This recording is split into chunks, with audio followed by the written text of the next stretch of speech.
Noisy Pixel.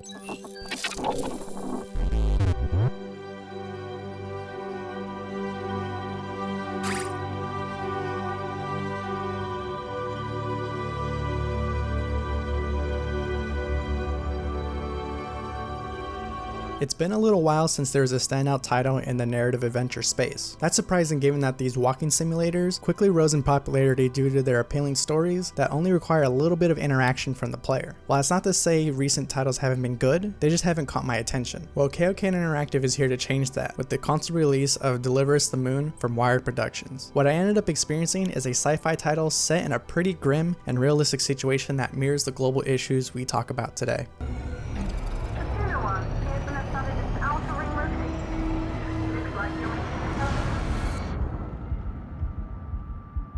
Deliver Us the Moon opens up with the Earth already depleted of all of its resources, leaving its environment unstable. This has the world governments launch what is known as the World Space Agency to colonize the moon and harvest helium-3 as Earth's new energy. Until one day, both communications and power were lost with the colonizers, and Earth was once again in danger. Players then take control of the last astronaut able to take on the mission and figure out what happened to the colonists and re-establish Earth's energy. The story's heavy themes uses today's issues of global warming and continued mining as a significant backdrop throughout the narrative, creating a grounded experience that falls on the player's shoulders. I'm a fan of grim themes in video games, and the believability only made this experience hit a little closer to home for me. Deliver Us the Moon uses collectible letters, emails, and decrypted hologram messages to paint a clearer picture of the people who were on the space station during the blackout, the event in which all power was lost. These clues are spread throughout the game, creating a nice pace between the gameplay that had me playing endlessly until the finale. As I mentioned before, Deliver Us the Moon tends to be more interactive than other narrative games. The astronaut can use tools to cut through panels, find more oxygen tanks, and avoid strong electric shocks. I felt these gameplay bits brought me close to the astronaut as he had to endure plenty of hazards and close calls during the increasingly dire situation he had to uncover. Like the collectibles, the gameplay's set pieces are well paced to keep the players interested, and KOK Interactive did a great job of that. Speaking of gameplay, there are plenty of times where Deliver Us the Moon switches camera perspectives depending on what is happening. Exploring in small rooms or flying in zero gravity environments has the player view the world from a first person's perspective.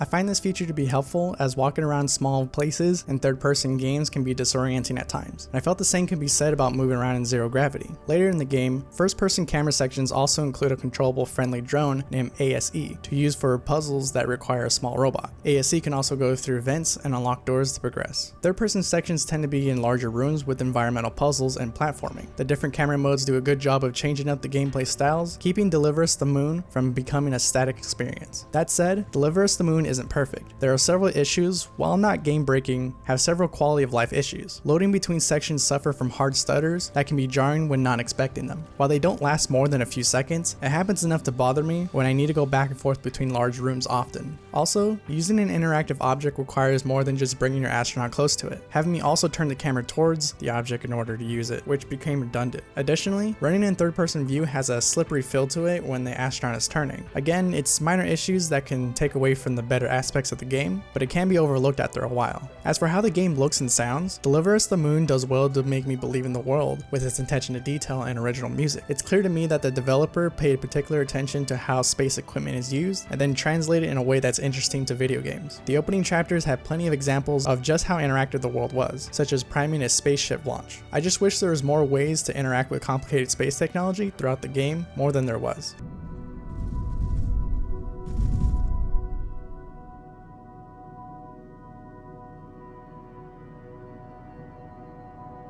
Deliver Us the Moon is a space adventure for everyone. Most of the minor issues can easily be overlooked since it's so easy to become invested in the narrative. Furthermore, the puzzles and hazards offer a challenge that don't stifle the player and simply act as a nice breather from the story bits. If you're in the mood for a story that harbors some mystery and thrill, this is the one to pick up. Noisy Pixel is giving Deliver Us the Moon an 8.5 out of 10. Thanks for watching. Noisy Pixel is ran by a group of gamers who work hard to deliver you news, reviews, previews, and more. Please subscribe here on YouTube to keep up with all of our latest videos.